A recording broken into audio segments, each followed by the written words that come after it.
সূরাতুল হজ্জের ৪৭ নম্বর আয়াতে মহান আল্লাহ বলেন, ওয়ালান ইউখলিফাল্লাহু ওয়া'দাহ, আর আল্লাহ তাআলা তার প্রতিশ্রুতি কখনো ভঙ্গ করেন না। আলোচ্য আয়াতের মাধ্যমে যারা নবী মুহাম্মদ সাল্লাল্লাহু আলাইহি সাল্লামের আনিত দ্বীনকে অস্বীকার করে, আল্লাহর আযাব এবং শাস্তিকে যারা মিথ্যা প্রতিপন্ন করে, দ্বীনকে নিয়ে যারা ঠাট্টা বিদ্রূপ উপহাস করে, তাদেরকে ভীতি প্রদর্শন করা হয়েছে।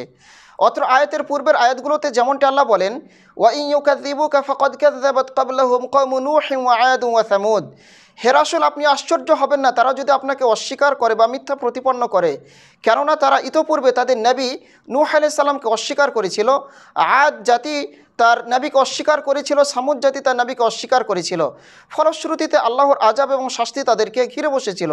যেমনটি আল্লাহ বলেন, ফাকাইয়্যিম মিন ক্বরিয়াতিন আহলাকনাহা ওয়া হিয়া যালিমাতুন ফাহিয়া খাওয়িয়াতুন আলা উরুশিহা, আমি ধ্বংস করেছি কত জনপদ যেগুলির বাসিন্দা ছিল জালিম। এসব জনপদ তাদের ঘরের ছাদ সহ ধ্বংসস্তূপে পরিণত হয়েছিল।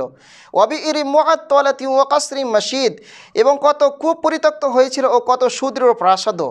সুতরাং যারা বলে থাকে যে ওয়াস্তাজিলুনাকা বিল আযাব, আল্লাহর আযাবের জন্য যারা তাড়াহুড়ো করে থাকে, ওয়ালান ইউখলিফাল্লাহু ওয়া'দাহ, আর আল্লাহ তাআলা তার ওয়াদা কখনো ভঙ্গ করেন না। ওয়া ইন্না ইয়াওমান ইনদা রাব্বিকা কাআলফি সানাতিন মিম্মা তাউদ্দুন, তোমাদের গণনায় যেটি সহস্র বছর, আল্লাহর গণনায় সেটি একদিন। সুতরাং তোমরা আল্লাহর আযাবের অপেক্ষা করতে থাকো।